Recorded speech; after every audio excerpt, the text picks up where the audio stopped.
बिस्मिल्लाहिर्रहमानिर्रहीम। अस्सलाम वालेकुम नाज़रीन, मैं हूँ आम शहरी आरिफ हमीद भट्टी।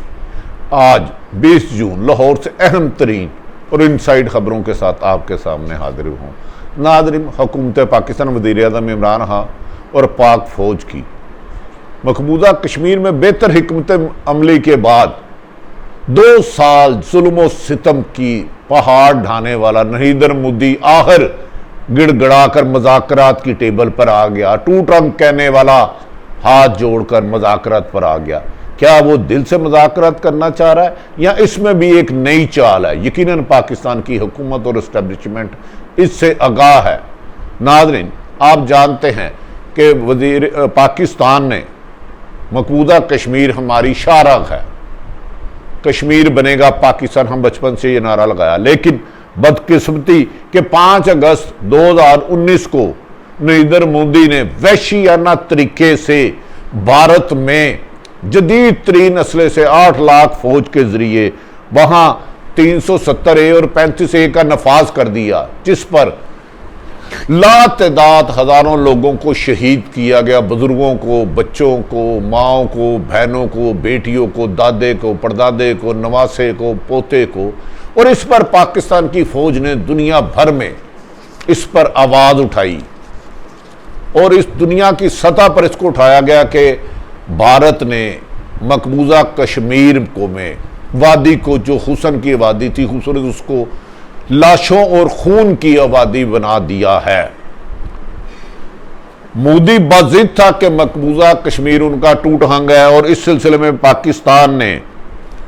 ऐसी स्ट्रेटेजी चली और खुसूसन इसमें सबसे ज़्यादा क्रेडिट हमारे मकबूजा कश्मीर के भाइयों का है, जो 80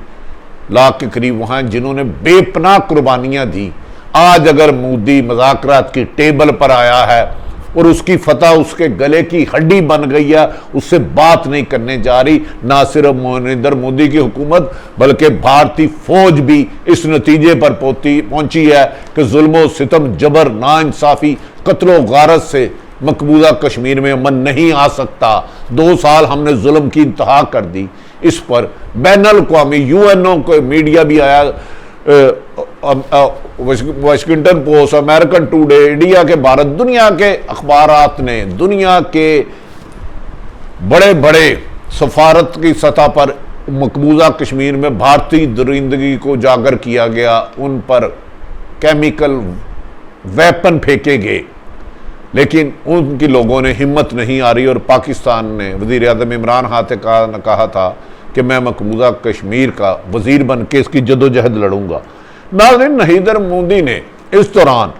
वहाँ पर फौरी तौर पर उसकी आज़ाद हैसियत को, रियासती हैसियत को ख़त्म करके वहाँ 370 और 35A फौरी तौर पर नाफिज की, जिसका मतलब था कि मुसलमानों की अक्सरियत को अक़लियत में बढ़ता जाए। भारत में जो RSS के गुंडे हैं, बदमाश हैं, उनको भेजकर वहाँ वो प्रॉपर्टियाँ खरीदे और मुसलमानों को, अक्सरियत को अक़लियत में बदले और मुसलमानों को,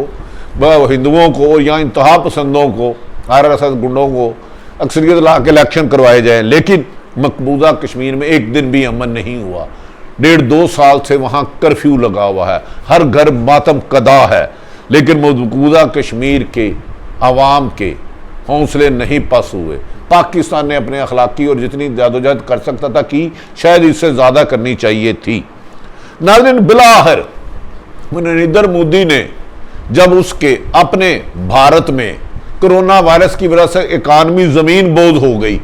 दूसरी तरफ CPEC के कामयाबी के बाद, पाकिस्तान और चीन दोस्ती के दफाई और तजारती मुआहदों के बाद, जब मकबूजा भारत ने अपनी फौज के जरिए जो चीन का हिस्सा लद्दाख पर जाने की कोशिश की, चीन ने खूब मार पिटाई की, मार मार के दुम्बा बना दिया इनको, वहां से ये भागे। उसके बाद कोरोना आया और दुनिया में पाकिस्तान ने अल्हम्दुलिल्लाह काफ़ी हद तक इससे नुकसान से बचे, काफ़ी नुकसान हुआ लेकिन बचे। लेकिन नरेंद्र मोदी, भारत इससे तबाह बर्बाद हो गया। इस दौरान वहाँ अलहदगी पसंद तरीके अपने अरूज पर चले गई। किसान मूवमेंट करोड़ों की शक्ल में सड़क में आए, लेकिन नरेंद्र मोदी के हाथों से भारत की गिरफ्त कमज़ोर होती रही। इस दौरान भारत के दफाई तजिया नगार और फौज भी जुल्म सितम की अपनी मकबूजा कश्मीर में ताकत के जरिए अपना कब्जा करने में नाकाम रहा और बिलाखिर एक आला चंद रोज कबल इसमें इंटरनेशनली प्रेशर भी भारत पर बहुत ज़्यादा आया। तमाम इंटरनेशनल हुकूमतों ने मकबूजा कश्मीर में जुल्म सितम रोकने का न सिर्फ मुतालबा किया बल्कि भारत की जारियत की मज़ामत की और कहा कि मकबूजा कश्मीर की यूएनओ की करारदाद के मुताबिक उसकी रियासती पुरानी उसकी यूएनओ करारदाद के मुताबिक उसका हल किया जाए। चंद रोज़ कबल भारत जब टूटने के दर पर आया तो नरेंद्र मोदी ने चंद रोज कबल अपना एक अहम तरीन इजलास बुलाया जिसमें नरेंद्र मोदी की हुकूमत, उनकी राह, उनकी फौज, उनकी दीगर लोगों ने कहा कि आने वाले दिनों में मकबूजा कश्मीर में अमन तो कायम नहीं हो रहा, भारत टूटने के करीब आ गया है, पाकिस्तानी इकानमी के लिए आगे की तरफ जा रहा है। याद रखें कि कुछ अर्सा कबल भारत ने खुद पाकिस्तान को ऑफर की थी कि मकबूजा कश्मीर समेत हर इशू पर मामला तय करते हैं, जिस पर पाकिस्तान ने कहा था वज़ीर-ए-आज़म इमरान खान ने कि सबसे पहले मकबूजा कश्मीर का मसला हल करें, 370 और 35 से ख़त्म करें, उसके बाद मुज़ाकरात शुरू होंगे। इस दलेराना पॉलिसी जिसे पाक फ़ौज ने भी अपनाया, कमर जावेद बाजवा ने भी बनाया, तो इस पे के बाद भारत को ये यकीन हो गया कि मकबूजा कश्मीर को वो हज़म नहीं कर सकता। मकबूजा कश्मीर पे होने वाली जुल्म और सितम को दुनिया की बदतरीन दहशत गर्दी दुनिया की सुपर पावरों ने करार दिया। अजय देवगन की साजिशें और आर्मी चीफ राह की साजिशें मुकम्मल जब नाकाम हो गई तो एक आला सतही भारत में इजलास हुआ जिसमें नरेंद्र मोदी ने सदारत की और कहा कि इस तरह तो जुल्म और सितम ज़्यादा नहीं चल सकता, हमें वहाँ से 370 और 35 से उठाना होगी और मकबूजा कश्मीर के लोगों को ऑल पार्टी कॉन्फ्रेंस कर डाली, ऑल पार्टी कॉन्फ्रेंस बुला डाली। इसमें उन्होंने मकबूजा कश्मीर में 19 जमातों की बजाय 16 जमातों को बुलाया। इनमें उन लोगों को भी बुलाया जो महबूबा मुफ्ती हैं और फ़रूक अब्दुल्ला हैं जो 370 और 35 ए के ख़िलाफ़ थे कि इनको ख़त्म किया जाए, जबकि इस मौके पर 19 में से 16 जमातों को दावत दी गई, जबकि मकबूजा कश्मीर की रियासती हैसियत पर बात की जाएगी। यही भारत की शिकस्त है कि वो अब इस एजेंडे पर आ गया कि मकबूजा कश्मीर को उसकी रियासती हैसियत के मुताबिक बात आगे चलाते हैं। इसी पे पाकिस्तान कह रहा था कि यूएनओ की करारदाद कब दिया जाए। नाज़रीन, भारत का ताकतवर मुल्कों से मिलके लिखा हुआ सिक्योरिटी में पूरा कश्मीर में पिट गया, नाकाम हो गया और मकबूजा कश्मीर के शहीदों गाजियों को अल्लाह ताला ने फतह नसीब की और नरेंद्र मोदी और नाको बार गिरा और शिकस्त फाश उसका मुकद्दर बन गई मकबूजा कश्मीर में। अब ऑल पार्टी कॉन्फ्रेंस में बुला के देखते हैं कि वो मकबूजा कश्मीर को यूएनओ की करारदाद के मुताबिक देता है या नई चाल चलता है। पाकिस्तान इन दोनों सूरत हाल पर नज़र रखे हुए है, लेकिन पहली शिकस्त नरेंद्र मोदी और राह की अजीत देवगन की हो गई कि उसे मुज़ाकरात की टेबल पर आना पड़ा, जो ये बात तस्लीम ही नहीं करता था कि मैं 370 और 35 से वापस लूँगा।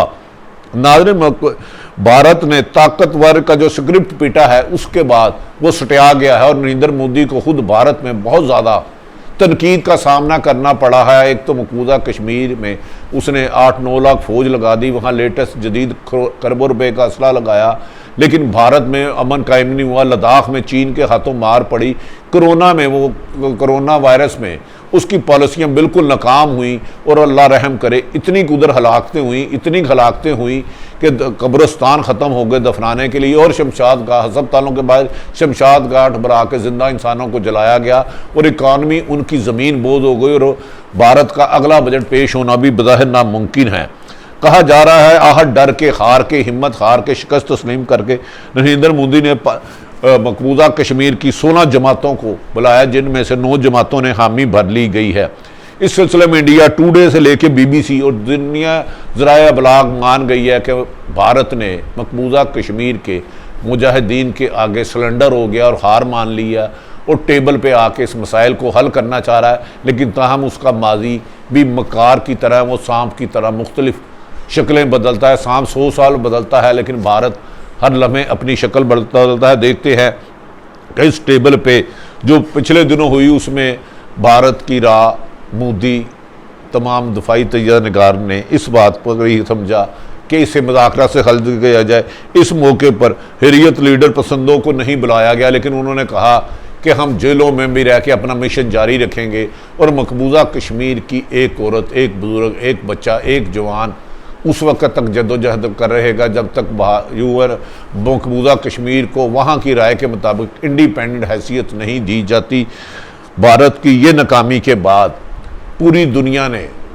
मकबूजा कश्मीर की कुर्बानी को सराहा है। नाज़रीन, ये भी कहा जा रहा है जम्मू कश्मीर में आल पार्टी कॉन्फ्रेंस में ये फैसले पर उधर महबूबा मुफ्ती फ़ारूक आज़म और ज़्यादातर लोग पहला मुतालबा ये रखेंगे कि फौरी तौर पर आल पार्टी कॉन्फ्रेंस शुरू करने से पहले हुर्रियत पसंदों को नहीं बुलाया गया, लेकिन शरीक होने वाले 370 और 35A को ख़त्म किया जाए ताकि वहाँ पर गैर मुल्की भारतीय दहशत गर्दों को की जो आबादकारी करने का है उस रायत को ख़त्म किया जाए। ये भी कहा जा रहा है कि बाहर से आकर मकबूजा कश्मीर में अगर किसी ने अब तक इन 2 सालों में 5 अगस्त 2019 से लेकर जिसने प्रॉपर्टियाँ खरीदी हैं, अगर कोई जाली कागजात किया गया है, इस कॉन्फ्रेंस में पहला एजेंडा होगा उन सब को मनसूख किया जाए और भारत की 5 अगस्त 2019 से पहले मकबूजा कश्मीरी हैसियत को तस्मील किया जाए, उसे उनकी राय के मुताबिक नई हैसियत दी जाए। यूएनओ की करारदाद के मुताबिक भारत के मकबूजा कश्मीर को मुकम्मल आज़ाद दिया जाए और वहाँ से फौरी तौर पर दूसरा मुतालबा होगा कि भारतीय फ़ौज मकबूजा कश्मीर से निकलें और मकबूजा कश्मीर को उनकी इंडिपेंडेंट इलेक्शन करवा कर उनकी राय के मुताबिक उनकी जमहूरी हुकूमत का सिलसिला चल सके। नाज़रीन, मगर देखना यह है कि वो नरेंद्र मोदी जिसने गुजरात में लाखों हज़ारों मुसलमानों को शहीद किया था, मकबूजा कश्मीर में 2 साल अपनी 8 लाख से ज़्यादा फ़ौज और जदीद असले की पूरी ताकत का इस्तेमाल करके इसराइल की आशीर्वाद के बावजूद भी ये नाकाम क्यों हुआ, उसकी चंद वजूहात है। एक तो मकबूजा कश्मीर की आवाम ने वहाँ हिम्मत अपना अज़म नहीं छोड़ा और आज़ादी की जदोजहद के लिए आज़ादी की शम्मा जलाने के लिए अपने बच्चों, अपने बुजुर्गों और अपने खून के एक कतरे से दिया जलाया, जिसकी वजह से नरेंद्र मोदी को नाकामी शिकस्त ना सिर्फ मानना पड़ी बल्कि बरमला इसका आल पार्टी कॉन्फ्रेंस मिला के इसको तस्लीम करना पड़ा, और जिसके लिए अब खुद भारतीय मीडिया और बीबीसी इसको कर रहा है कि नरेंद्र मोदी अब मकबूजा कश्मीर के आगे सिलेंडर कर चुका है, हथियार गिरा दिए हैं और मुज़ाकरात से हल करना चाहता है। भारत की माशी बदहाली की भी एक वजह यह है कि वो मकबूजा कश्मीर में बहुत ज़्यादा नुकसान कर चुका है। कोरोना ने उसको 1000 साल पीछे कर दिया है और चीन और पाकिस्तान ने जो सी पैक मिल के तरक्की के रास्ते पर गामजन हो रहे हैं, सी पैक पे जो वो हमला करना चाहता था, नुकसान पहुँचाना चाहता था, चीन और पाकिस्तान के दफाई और माशी मुआहदे के बाद उस पर भी वो कामयाब नहीं हुआ। और इस सिलसिले में अमेरिका ने भी जो हमेशा उसकी पुष्टपनाही करता रहा था, जो इसराइल के उसके साथ लड़ते रहे थे, इसराइल की भी शिकस्त फ़लस्तीन में जो उसने जुल्म सितम ढाए थे, भारत को हौसले उससे भी टूटे कि अगर अमेरिका इसराइल की पुष्ट पर खड़े होकर ख़ुद अपनी निगरानी में फ़ज़ाई हमले गज़ा पे करा रहा है और उसको नाकामी हुई है, उधर उसे जंगबंदी बंद करनी पड़ी है, तो मकबूजा कश्मीर में भी भारत का जुल्म सितम ज़्यादा नहीं हो सकता। फिर उसकी राह ने इंटेलिजेंस उसको रिपोर्टें दी कि अगर मकबूजा कश्मीर में ज़्यादा फ़ोर्स का इस्तेमाल किया गया तो हमारे फ़ौजी अब पागल हो चुके हैं, मकबूजा कश्मीर में ड्यूटियाँ अंजाम करने से डरते हैं। जो भी मकबूजा कश्मीर में जुल्म सितम ढा के वापस आता है तो वो पागल हो जाता है। यहाँ खुदकशियों का रुझान बहुत ज़्यादा बढ़ गया है। इंटेलिजेंस रिपोर्टों के बाद मोदी को ये फैसला करना पड़ा कि अगर उसकी फ़ौज ही मकबूजा कश्मीर में उसके हौसले पस्त हो चुके हैं, वो अपनी शिकस्त मान रही है, उनके फ़ौजी खुदकशियाँ करने लग पड़े हैं और अपने ही फ़ौजियों को मारने लग पड़े हैं, तो आल पार्टी कॉन्फ्रेंस के लिए हम उम्मीद करते हैं कि भारत फौरी तौर पर पाकिस्तान की जो सफारती कामयाबी है वज़ीर आज़म पाकिस्तान इमरान खान की और पाक फ़ौज की, उसके बाद फौरी तौर पे वहाँ की आवाम की राय के मुताबिक यूएनओ की करारदाद के मुताबिक मकबूजा कश्मीर का मसला हल करेगा और मकबूजा कश्मीर में नए इलेक्शन करवा कर वहाँ से भारतीय फ़ौज का इनखला होगा ताकि दुनिया में एक जुल्म का बाब ख़त्म हो सके जो भारत ने रसा दराज से मकबूजा कश्मीर की आवाम को और वज़ीर आज़म पाकिस्तान और पाक फ़ौज की भारत की इस शिकस्त पर मुबारक कबूल और फ़तह के मुस्तहिक है हमारे पाक फौज के जवान जिन्होंने LOC पर भी बेपनाह कुर्बानियाँ दी। याद रखे कि कुछ अरसे से LOC पर भी सीज़ फायर हुआ है, क्योंकि भारत को ये एहसास होता जा रहा था कि पाकिस्तान की फ़ौज नाकाबिल शिकस्त हो चुकी है, उसे शिकस्त देना मुश्किल नहीं नामुमकिन है, जिसकी वजह से ऑल पार्टी कॉन्फ्रेंस के ज़रिए अब नरेंद्र मोदी और उसकी राह खुद मजबूर हो चुकी है कि मकबूजा कश्मीर को उनकी आवाम की राय के मुताबिक उसकी हैसियत दी जाएगी। यकीनन ये एक कामयाबी है पाकिस्तान और दुनिया भर के मुसलमानों के लिए ये कामयाबी है, और पाकिस्तान की फ़ौज को इसका क्रेडिट जाता है। तो हम ये नज़र रखना होगी, हमारी ISI ने यकीनन ये नज़र रखी होगी कि ऑल पार्टी कॉन्फ्रेंस में मोदी मकबूजा कश्मीर को इसकी रियासती सूरत हाल पर दोबारा बहाल करता है या नई चाल चलता है, क्योंकि सांप 100 साल बाद अपनी शक्ल बदलता है। भारत रोज़ नाज़रीन, मैंने तमाम सियासी सूरत हाल आपके सामने रखी। दूसरी तरफ पाकिस्तान की एक लोकल खबर देता चलूँ, अपोजिशन जमात PDM की नाकामियों पे दर नाकामियों के बाद अब APC इजलास बुला रही है, और उनका ख्याल है कि इमरान खान आने वाले दिनों में